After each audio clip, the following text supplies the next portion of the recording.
You know, it's an interesting idea when you see the life of Yosef Asadik. You know, you see this young guy. You know, he grows up, without a mom, and he grows up in this big family, and all of his brothers have mothers. Because his dad has 4 wives, but his mom passed away, giving birth to his younger brother.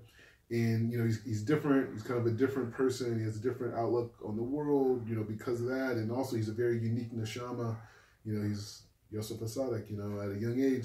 And, he was kind of distanced from his brothers, and he had problems with his brothers, and eventually his brothers turned against him and secretly sold him into slavery and told his dad that he died, and he grew up in this distant land and by himself, and he just had challenges. He was in this Potiphar's house, and his wife tried to seduce him, and the next thing he's in jail, and then next thing he's the viceroy, and now he's dealing with Egypt, and he has to forgive his brothers. All these different things are happening.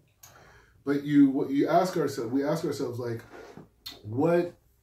how do we understand, like, his level? How do we understand a level that every challenge that he was faced with, that he was able to rise above, and have tremendous levels of success? Like, how do we understand that? Like, how do we, and where in the Torah gives us this insight to, like, us understanding how Yosef Asadik got to that level, and how we could bring a little bit of that or a lot of that into our lives and be able to kind of endure the challenges that we deal with in life and rise to our ultimate potential in this lifetime. Because I think everyone wants to rise to the ultimate potential.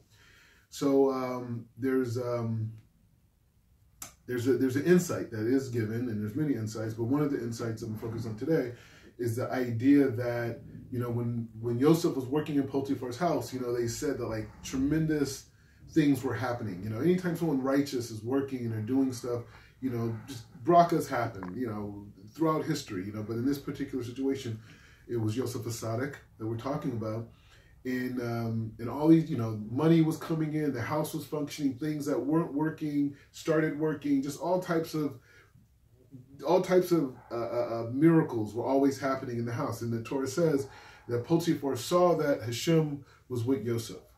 And so the Mefarshim, they ask the question, is like, what does it mean that, Potiphar saw that Hashem was with Yosef? Like, what does that mean? Like, how do we understand such an idea? And then there's a response back, the Chazal, they come back and they say, well, Yosef was having great success. He was having great success, and all the success was happening. That's how we understand it. And then the question says, like, what? Because he's having great success, God is with him? What does that mean? I mean, there's wicked people in the world that make billions of dollars. You look in Hollywood today, not so good people are making a lot of money. So being successful isn't reflective of who you are in your relationship with God. So if it's not that, what is it? And so the answer was, what made Yosef Asadik, what allowed Potiphar to understand that Hashem was with Yosef Asadik, is because everything that Yosef Asadik did, he credited to God.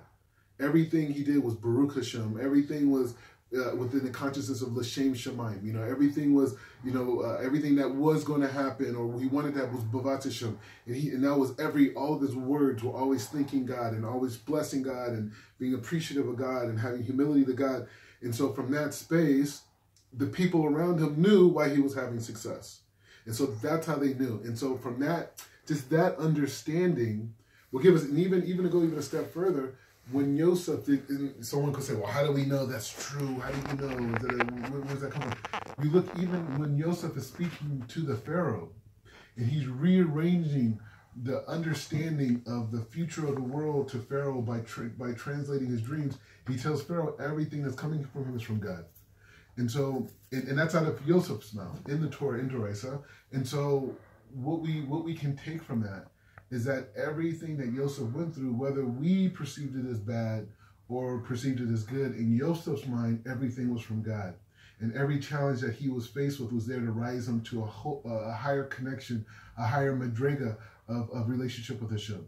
And it's like, that's the greatness in life. The greatness in life is being able to go through life and say, you know what? This is happening to me. The fact that I can sit here right now in Jerusalem in this holy yeshiva, Somayach, and share words of Torah and broadcast it out, it's all Hashem, it's all God. And if for a second, if I thought it was me and my creativity and my ability to speak a certain way and my ability to transmit information and I'm so creative and I'm this great communicator, then I cut myself off from the greatness of the next level. and being able to see the next experience in my life or the next challenge in my life and being able to also credit that to Hashem.